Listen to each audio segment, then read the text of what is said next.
Jawaban Tuhan atas doa.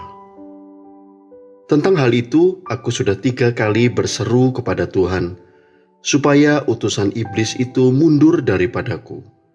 Tetapi jawab Tuhan kepadaku, "Cukuplah kasih karuniaku bagimu, sebab justru dalam kelemahanlah kuasaku menjadi sempurna.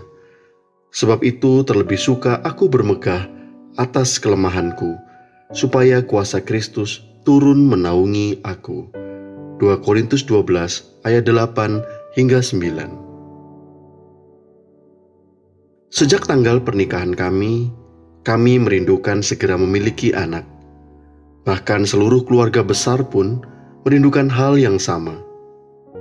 Namun hingga setahun pernikahan, bahkan 4 tahun pernikahan, kami belum diberikan apa yang telah kami rindukan tersebut dari Tuhan. Sepanjang penantian cukup lama itu, kami sungguh-sungguh belajar tentang memahami jawaban Tuhan atas doa. Dan akhirnya, pada tahun kelima pernikahan, kami diberi kesempatan memiliki seorang putri. Dan tidak seberapa lama, kami langsung diberikan lagi seorang putra. Kisah Paulus dalam 2 Korintus 12 adalah contoh tentang Tuhan yang menjawab tidak pada doa yang dimintakan. Sebaliknya, jika kita baca Matius 8 ayat 2-3, ini adalah kisah di mana Tuhan menjawab iya terhadap pergumulan dari seorang yang sakit kusta. Pergumulan kita adalah berusaha untuk mengerti apa yang Tuhan mau dalam hidup. Bagaimana kita mendeskripsikan jawaban Tuhan atas doa kita? Yang pertama adalah jawaban tunggu. Tunggu adalah hal yang paling menarik dalam proses. Hasil dari proses menunggu doa adalah jawaban tidak atau ya. Contoh tokoh dalam Alkitab yang harus melalui proses menunggu adalah Habakuk. Setelah Habakuk menunggu, jawaban Tuhan adalah tidak. Pada akhirnya, dia mengetahui panggilan hidupnya untuk menemani umat yang sedang kesusahan dan tersiksa. Habakuk 3 ayat 17 hingga 19.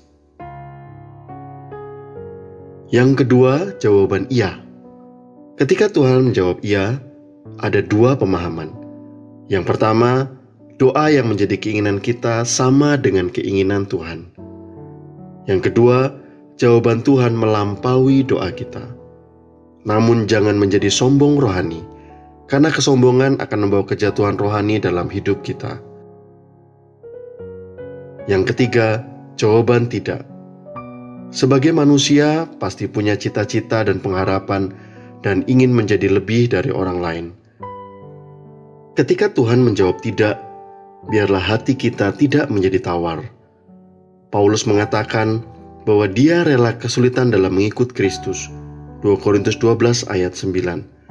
Contoh dalam Alkitab yaitu bahwa ketika Yesus berdoa di Taman Getsemani agar biarlah cawan berlalu dari dirinya, namun Bapa menjawab tidak agar kita semua diselamatkan. Semua urgensi dari jawaban tidak adalah untuk kebaikan kita pada akhirnya. Apapun pergumulan kita hari-hari ini, jangan merasa Tuhan tidak mendengar doa kita. Tuhan akan menjawab doa kita dengan caranya sendiri.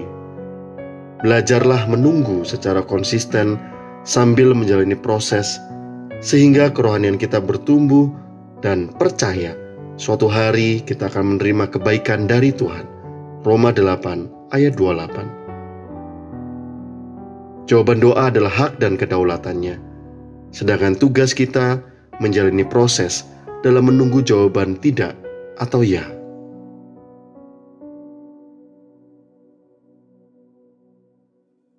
Jawaban doa adalah hak dan kedaulatannya.